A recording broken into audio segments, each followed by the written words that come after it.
Yo halo para pecinta film, gimana kabar hari ini? Semoga dalam keadaan sehat-sehat ya. Oke, Mimin gak mau banyak-banyak intro di awal. Mending kita langsung nonton aja ke filmnya.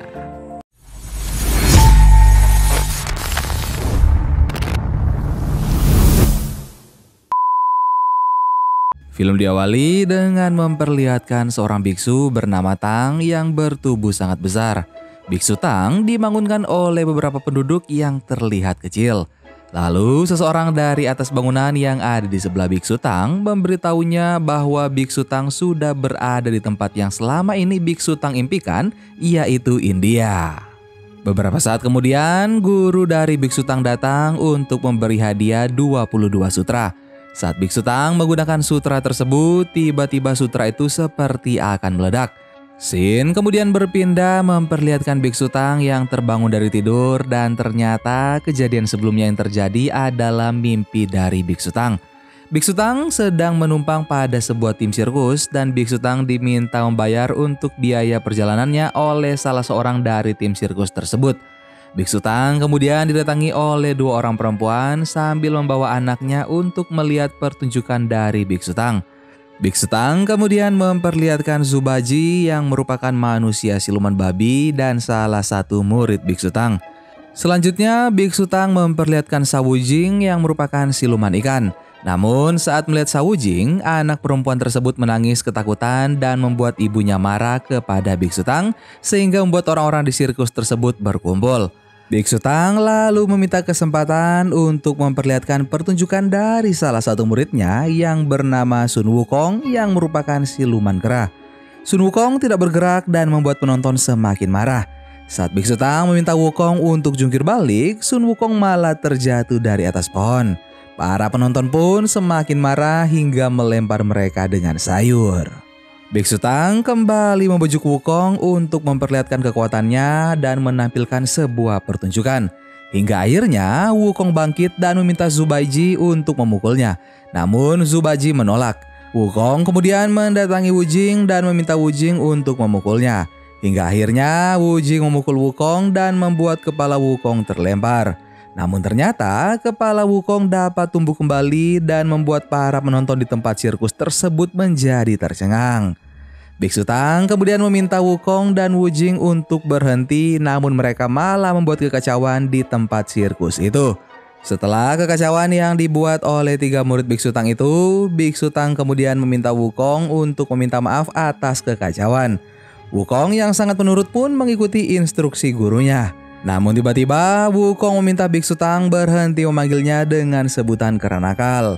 Tapi Biksu Tang malah menantang Wukong dengan terus-terusan menyebut Wukong adalah kera nakal yang membuat Wukong menjadi sangat marah dan mencoba menyerang Biksu Tang. Namun saat Wukong menyerang, Biksu Tang kemudian menyanyikan sebuah lagu yang membuat Wukong malah menari dan dapat dikendalikan oleh Biksu Tang. Namun bukannya berhenti, Wukong malah membuat tempat sirkus tersebut semakin hancur. Scene kemudian berpindah ke sebuah gua di mana terlihat Biksu Tang yang tengah menghukum Wukong karena kejadian sebelumnya. Biksu Tang mencambuk Wukong berkali-kali dan disaksikan oleh Baji dan juga Wujing.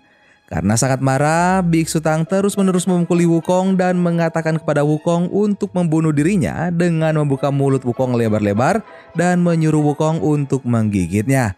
Namun Wukong tidak melakukan hal tersebut. Karena putus asa, Biksu Tang pun mengatakan kepada ketiga muridnya agar mereka menyudahi perjalanan sebagai penakluk iblis dan memilih untuk bubar saja. Scene kemudian berpindah ke pagi hari di mana Biksu Tang yang terbangun dan dihampiri oleh Baji. Sementara Wujing yang tengah memasak kehabisan air dan meminta Baji untuk mengambil air. Namun lantaran Baji menolak, maka Biksu Tang kemudian menawarkan diri untuk mengambil air. Biksu Tang kemudian pergi dan sampai ke sebuah rumah. Biksu Tang mengetuk pintu gerbang lalu keluarlah beberapa perempuan. Biksu Tang mengatakan jika mereka sedang membutuhkan air untuk memasak. Namun para perempuan tersebut malah menawari makanan kepada Biksu Tang dan juga yang lain. Akhirnya Biksu Tang dan ketiga muridnya pun masuk untuk makan. Sembari menikmati makanan, Biksu Tang mengobrol bersama seorang perempuan yang membukakan pintu sebelumnya. Kemudian ketika perempuan tersebut melihat ke arah 3 murid Biksu Tang itu, perempuan itu melihat bayangan wujud asli dari ketiga orang tersebut. Sementara Wukong yang melihat perempuan itu dan semua perempuan yang berada di ruangan merupakan wujud dari seorang iblis laba-laba. Namun Biksu Tang tidak mengetahui hal tersebut. Biksu Tang malah menawari mereka untuk melakukan pengusiran iblis, tapi perempuan itu mengatakan jika di tempat mereka tidak ada iblis yang membuat Wukong mendekati perempuan itu dan memintanya untuk memukul Wukong. Wukong juga menusuk lutut perempuan itu hingga membuat wajahnya berubah sebelah namun segera kembali.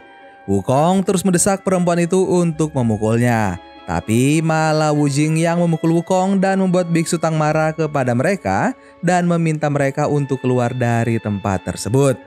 Namun saat Wukong dan Wujing akan keluar, tiba-tiba semua perempuan yang berada di dalam tempat tersebut berubah menjadi iblis laba-laba dan menyerang Biksu Tang. Biksu Tang yang terkejut melihat hal itu meminta bantuan kepada Wukong dan juga Wujing. Dan terjadilah pertarungan antara para murid Biksu Tang dengan iblis-iblis tersebut. Saat bertarung, Wujing terkena racun dari iblis laba-laba itu. Dan saat selesai mengalahkan semua iblis yang ada, Wukong kemudian mengeluarkan kekuatannya dan membuat bangunan tersebut hancur dan mereka jatuh ke dalam sebuah lubang. Di dalam lubang itu terdapat banyak laba-laba kecil. Dan saat berjalan-jalan, Biksu Tang kemudian melihat iblis atau siluman laba-laba yang teramat besar. Wukong pun segera menarik lidah laba-laba itu yang ternyata di ujungnya ada kepala perempuan. Melihat hal itu, Biksu Tang mencoba menahan Wukong untuk membunuhnya lantaran Biksu Tang yang akan menyelesaikan iblis tersebut. Namun belum selesai Biksu Tang melakukan ritualnya, iblis itu segera hancur di tangan Wukong. Scene kemudian berpindah lagi memperlihatkan para murid Biksu Tang yang kembali ke tempat mereka beristirahat sebelumnya. Terlihat juga Biksu Tang yang tengah memahat patung biksu. Lalu Wukong dan Wujing serta Baji membicarakan tentang Biksu Tang yang selalu memikirkan seorang wanita bernama Nona Duan dan Wukong yang mengungkapkan kekesalannya terhadap Biksu Tang. Baji dan Wujing menyarankan Wukong untuk membunuh Biksu Tang dan meledek Wukong jika Wukong sebenarnya tidak bisa membunuh Biksu Tang lantaran ketika Biksu Tang bernyanyi maka Wukong akan menari dan mematuhi Biksu Tang. Wukong yang begitu kesal kemudian mengatakan jika ia bisa membunuh Biksu Tang dengan menarik lidahnya agar tidak bisa bernyanyi. Baji juga mengatakan jika Biksu Tang akan mengeluarkan kekuatan tapak Buddha yang sangat kuat. Wukong lalu mengatakan ia akan mematahkan lengan Biksu Tang agar tidak bisa melakukan hal tersebut. Seketika itu Baji dan Wujing berbalik dan berpura-pura memasak. Lantaran ternyata ada Biksu Tang di belakang Wukong. Wukong pun segera melihat ke belakang dan bertanya sejak kapan Biksu Tang berada di situ. Namun Biksu Tang mengatakan jika ia baru sampai untuk melihat mereka bertiga dan tidak mendengar perkataan apapun. Wukong juga mempertanyakan suara Biksu Tang yang sangat pelan seperti akan hilang. Namun Biksu Tang membantah jika suaranya tidaklah hilang melainkan hanya berbicara hati-hati di alam liar. Biksu Tang pun pamit untuk pergi bersemedi. Ternyata Biksu Tang pergi ke sebuah bukit untuk berdoa kepada Buddha. Lantaran Biksu Tang yang tidak bisa mengajari mereka kebaikan dan Biksu Tang juga meminta diajarkan kekuatan tapak Buddha di mana ia hanya mengaku bisa padahal tidak. Biksu pun meminta petunjuk kepada Buddha. Tidak disangka Baji tengah berada di belakang Biksu Tang yang membuat Biksu Tang terkejut. Namun Baji malah mengatakan jika ia tak melihat dan mendengar apapun. Tapi Biksu Tang mengatakan kepada Baji untuk diam dan mengatakan jika diam adalah emas. Scene kemudian berpindah di mana Biksu Tang yang kembali dari tempat itu. Sepertinya Baji telah memberitahu Wukong tentang ucapan Biksu Tang kepada Buddha. Sehingga Wukong pun menunggu kedatangan Biksu Tang dan menantangnya. Biksu Tang yang takut mencoba melarikan diri, namun dengan berbagai cara Wukong mencegat Biksu Tang. Biksu Tang malah berdoa untuk menghentikan Wukong dan segera pergi menjauh. Saat Biksu Tang berlari, ia pun kesulitan untuk berdoa lagi yang membuat Wukong bisa mengejarnya. Biksu Tang berlari terus tanpa melihat jalan dan membuatnya terjatuh ke jurang. Tapi untungnya Biksu Tang jatuh di sebuah pohon. Wukong pun menghampiri Biksu Tang, lalu Biksu Tang mengatakan jika ia akan mengeluarkan tapak budanya. Biksu Tang mengangkat kedua tangannya sehingga muncul cahaya dari langit yang membuat Wukong takut dan mengatakan jika ia hanya bercanda untuk mencari keringat. Sementara di sisi lain, Baji yang berharap Wukong telah membunuh Biksu Tang pun menjadi gelisah menunggu Wukong. Wujing yang sebelumnya terkena racun laba-laba pun bereaksi dan berubah sepenuhnya menjadi ikan. Wukong lalu datang yang segera dihampiri oleh Baji untuk menanyakan apakah Wukong benar-benar membunuh Biksu Tang. Lalu Wukong segera mengejar Baji dan mengatakan semua yang Baji katakan sebelumnya adalah bohong. Scene kemudian berpindah di mana Biksu Tang dan ketiga muridnya pun melanjutkan perjalanan mereka hingga sampai di sebuah kerajaan bernama Bikyu. Di tempat itu mereka bertemu dengan seorang Perdana Menteri perempuan yang tampak aneh karena trik sulap palsunya. Perdana Menteri itu kemudian membawa Biksu Tang dan ketiga muridnya untuk menemui raja di istana dan mengatakan jika raja sedang meminum pil peremajaan. Saat bertemu dengan raja, Biksu Tang keheranan melihat tingkah raja yang layaknya seperti anak kecil. Sang raja pun menanyakan apakah Biksu Tang benar-benar pembasmi iblis, kemudian meminta Biksu Tang untuk melakukan sebuah pertunjukan. Namun Biksu Tang mengatakan jika membasmi iblis bukanlah sebuah akrobatik. Mendengar hal itu, raja menjadi sangat marah dan tidak terkontrol. Raja meminta prajuritnya untuk memenggal kepala Biksu Tang dan membuat Biksu Tang menjadi panik. Kemudian Biksu Tang mencoba membujuk raja dengan meminta Wukong menampilkan aksinya untuk menghiburnya. Tapi sang raja menolaknya dan malah menjatuhi hukuman mati untuk Biksu Tang. Dengan rasa panik, Biksu Tang mengatakan jika ia akan melakukan pertunjukan itu sendiri hingga membuat raja setuju. Biksu Tang dan ketiga muridnya pun masuk ke dalam sebuah ruangan untuk berdiskusi pertunjukan apa yang akan dilakukan oleh Biksu Tang. Wukong menyarankan untuk menggunakan jimat kepatuhan. Namun Biksu Tang awalnya menolak lantaran takut jika dikerjai oleh Wukong. Wukong malah mengarahkan gerakan Biksu Tang yang membuat raja marah. Mereka pun akhirnya dikeluarkan dari istana. Perdana Menteri memberikan mereka beberapa hadiah dan pergi kembali ke dalam istana. Sementara itu, Biksu Tang yang marah kepada Wukong karena ulah Wukong mereka diusir dari istana. Wukong pun kesal dan mengatakan kepada Biksu Tang jika apa yang ia lakukan hanya untuk memberi pelajaran kepada Biksu Tang bagaimana rasanya dipermalukan. Wukong kemudian pergi meninggalkan mereka dan membuat Biksu Tang menyadari dan mengakui kesalahannya. Biksu Tang memukuli dirinya sendiri sembari mengatakan kesalahan-kesalahan yang ia buat. Wukong yang mendengar pengakuan Biksu Tang pun menjadi sedikit luluh dan memaafkan Biksu Tang sembari kembali menghampiri Biksu Tang. Akhirnya Biksu Tang dan Wukong pun kembali berbaikan. Setelah itu mereka pun memilih kembali ke istana agar dapat memperbaiki reputasi Biksu Tang di hadapan raja. Saat bertemu dengan raja, Biksu Tang mengatakan jika mereka akan membasmi beberapa iblis untuk menebus kesalahan mereka sebelumnya. Biksu Tang pun menyuruh Wukong untuk bertindak dan tidak disengaja Wukong malah mendatangi raja dan memukul raja. Hingga membuat raja berubah wujud ke aslinya dan mengeluarkan semburan api. Ternyata raja sebelumnya merupakan iblis bocah merah. Iblis bocah merah itu kemudian menyerang Wukong dan membuat kekacauan di istana. Terjadilah pertarungan yang amat dahsyat antara Wukong si Raja Kera dan iblis bocah merah itu. Saat Wukong mengangkat kubah istana menggunakan tongkatnya untuk menghalau serangan iblis bocah merah itu dan membuat Wukong pun terperosok jauh ke dalam tanah. Akibat tenaga yang dikeluarkan cukup juga kuat. Saat iblis bocah merah itu meneriaki Wukong yang membuat Wukong mengeluarkan seluruh kekuatannya dan mengangkat istana untuk keluar dari dalam tanah dan kembali melawan iblis bocah merah itu.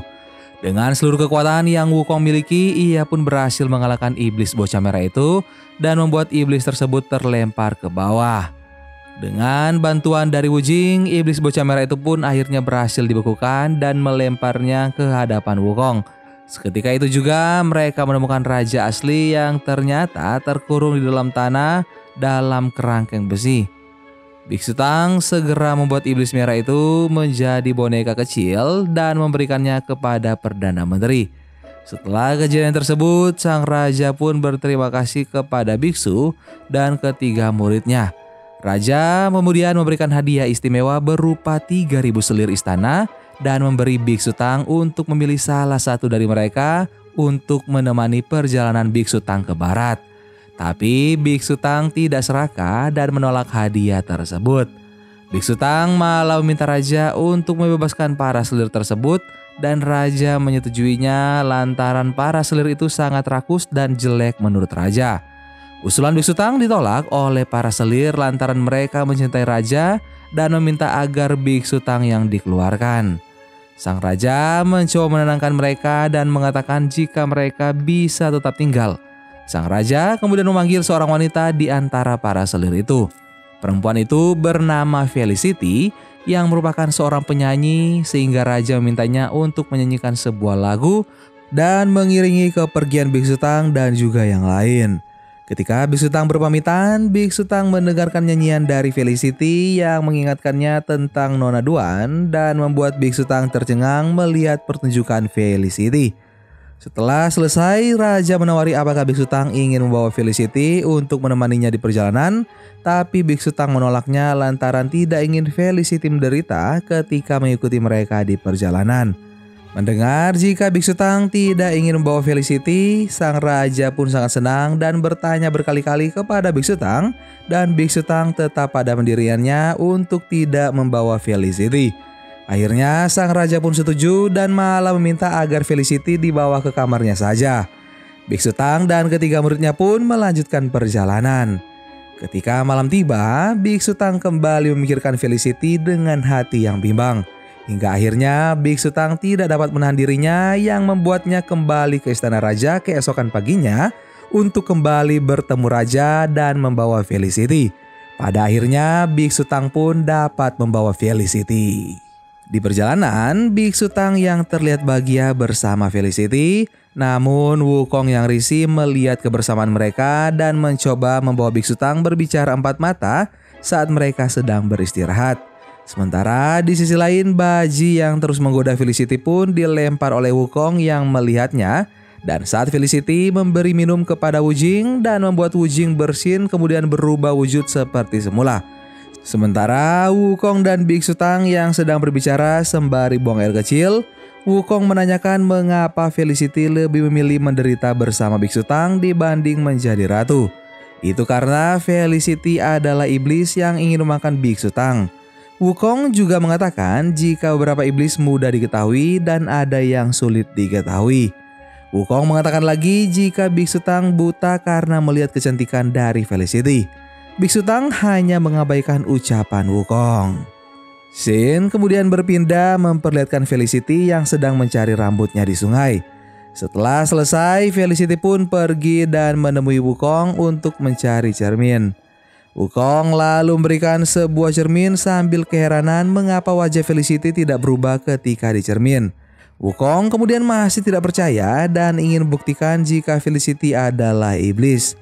Wukong lalu mengeluarkan pisau dan melukai tangan Felicia dan membuat tetesan darahnya di atas cermin. Wukong mengatakan jika darah iblis akan menguap di atas cermin tersebut, tapi tidak terjadi apa-apa pada darah Felicity yang ada di atas cermin dan membuat Wukong semakin menjadi-jadi. Wukong lalu menanyakan asal-usul Felicity dan dengan spontan Felicity mengatakan jika ia berasal dari desa Rivermouth yang berada di balik bukit. Wukong lalu mengatakan mana mungkin iblis memiliki keluarga sehingga Wukong pun ingin pergi ke tempat Felicity tinggal. Namun saat sampai di desa Rivermouth, mereka semua disambut oleh keluarga Felicity sehingga membuat biksu Tang meminta Wukong untuk minta maaf. Tapi Wukong tetap bersikeras jika mereka semua adalah iblis yang ingin menghancurkan biksu Tang dan Wukong ingin membunuh semua keluarga Felicity. Tapi Wukong pun membuat kekacauan di tempat itu hingga biksu Tang pun mencoba menahannya dan membuat biksu Tang dan Wukong berselisih pendapat. Setelah berdebat dengan biksu Tang, Wukong lalu pergi meninggalkan mereka semua. Dengan keadaan yang sangat marah, Wukong pergi dengan tubuh yang berubah menjadi kera dan mata yang memerah. Scene kemudian berpindah memperlihatkan Biksu Tang dan Felicity yang duduk di pinggir tebing sembari mengobrol tentang Wukong dan juga Nona Duan yang dibunuh oleh Wukong.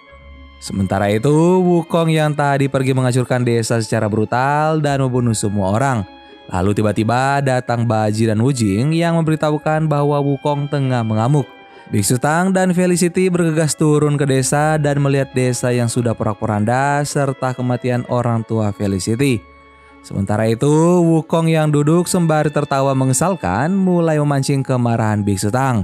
Wukong bersikeras mengatakan jika mereka adalah iblis dan terakhir ia hanya tinggal membunuh Felicity. Tapi Biksu Tang mencoba melindungi Felicity dan saat Biksu akan menyanyikan lagu untuk mengendalikan Wukong, tiba-tiba Wukong melilitkan kalung Biksu ke mulut Biksu Tang agar dia tidak bisa bernyanyi. Saat Biksu Tang ingin mengeluarkan tapak budanya, Wukong melempar lingkar kepalanya kepada Biksu Tang dan menghajar Biksu Tang sampai tidak berdaya. Melihat hal tersebut membuat Felicity bersujud kepada Wukong meminta agar Wukong berhenti. Felicity pun mengakui jika ia adalah iblis dan menyulap desa Rivermouth tersebut. Felicia menceritakan jika ia dan kekasihnya dikerjai oleh penghuni gunung dan kekasihnya pergi meninggalkannya. Perampok pun memperkosanya dan membunuhnya lalu meninggalkannya di gunung hingga mati menjadi tulang belulang atau tengkorak. Setelah mendengar pengakuan tersebut, Wukong kemudian berubah menjadi monster kera api yang sangat besar dan Wukong mengambil tubuh Biksu Tang lalu masukkannya ke dalam mulut Wukong. Hal tersebut membuat Felicity menghampiri kaki Wukong untuk menghentikannya. Namun Biksu Tang sudah masuk ke dalam mulut Wukong. Melihat hal itu, Baji sangat senang dan bersorak. Wukong kemudian pergi ke atas tebing di mana Felicity masih berpegangan di kaki Wukong. Saat sampai di ujung tebing, Felicity kemudian bersembunyi dan beberapa saat kemudian muncul Perdana Menteri bersama dengan iblis bocah merah yang ternyata masih hidup. Perdana Menteri itu pun mengatakan jika Felicity menyukai Biksu Tang dan berhasil membuat perselisihan antara Wong dan juga Biksu Tang karena mereka tahu jika Biksu Tang sudah dibunuh oleh Wukong. Perdana Menteri dan iblis bocah merah itu mendekat ke hadapan Wukong dan menawari sebuah pisang yang membuat Wukong marah kemudian berteriak dan Perdana Menteri itu pun terpental jauh bersama iblis bocah merah. Namun kemudian Perdana Menteri itu membalas hal serupa kepada Wukong yang membuat batu di sekitaran mereka berterbangan lalu Perdana Menteri itu berubah wujud aslinya. Perdana Menteri itu mengatakan jika Wukong harus menurutinya atau ia akan memukul Wukong. Sontak Wukong kemudian memuntahkan Biksu Tang yang ternyata masih hidup. Ternyata semua itu adalah kekecewaan besar. Mereka melakukan semua itu agar Perdana Menteri yang merupakan iblis rubah itu muncul dalam bentuk aslinya. Setelah itu, iblis rubah itu menantang Biksu Tang dan menyuruh iblis bocah itu menghabisi mereka. Para murid Biksu Tang pun bangkit dan melawan iblis itu dan berhasil mengalahkan iblis bocah merah itu kembali. Mereka lalu melawan iblis rubah itu hingga terjadi perkelahian antara murid Biksu Tang dengan iblis rubah itu. Dan iblis rubah itu kemudian memunculkan patung Buddha dan membuat air laut naik ke atas. Hal itu membuat Biksu Tang keheranan. Lalu Wukong mengeluarkan tongkatnya untuk melawan patung Buddha buatan iblis rubah itu. Awalnya patung Buddha tersebut hanya satu, namun kemudian iblis rubah itu memunculkan dua patung Buddha lagi sehingga ada 3 patung Buddha dengan kekuatan yang berbeda-beda melawan Wukong yang membuat Wukong kewalahan dan tongkatnya terjatuh ke dalam laut bersamaan jatuhnya Biksu Tang ke dalam laut juga. Tidak berselang lama datang cahaya dari langit dan tangan Buddha yang keluar dari dalam air dan mengangkat 3 patung Buddha yang dibuat oleh iblis rubah sehingga membuat Wukong dapat terbebas. Ternyata tongkat Wukong keluar dari dalam air bersamaan dengan Biksu Tang yang duduk di atasnya dan tangan Buddha menghancurkan 3 patung Buddha. Iblis rumah itu lalu terjatuh ke tangan Wukong. Kemudian datang suara Buddha yang mengatakan jika iblis rubah itu merupakan burung hiriang emas yang abadi yang menebarkan ketakutan di dunia. Buddha kemudian meminta burung hiriang emas abadi itu untuk menunjukkan bentuk aslinya kemudian pergi. Pada akhirnya iblis rubah itu benar-benar berubah menjadi burung hiriang emas abadi dan terbang menuju tangan Buddha. Setelah itu situasi kembali aman seperti awal. Biksu Tang lalu menghampiri Felicity yang terkulai lemah dan mengembalikan jiwa Felicity agar dapat beristirahat dengan tenang. Scene kemudian berpindah memperlihatkan Biksu Tang dan ketiga muridnya yang melanjutkan perjalanan mereka. Dan di perjalanan saat Biksu Tang dan Wukong mengobrol tentang Felicity, Biksu Tang malah melihat Wukong seperti Nona Duan dan saat Wukong memukul Biksu Tang yang membuat Biksu Tang tersadar bahwa ia sedang berbicara dengan Wukong. Hingga mereka pun melanjutkan perjalanan mereka. Dan film Journey West Demon Strike Back pun selesai. Gimana guys film kita kali ini? Silakan kalian komen di bawah ya. Terima kasih buat kalian sudah nonton video ini sampai akhir. Sampai ketemu lagi bareng Mimin Guanteng di film-film seru selanjutnya. Dan jangan lupa subscribe. Dadah.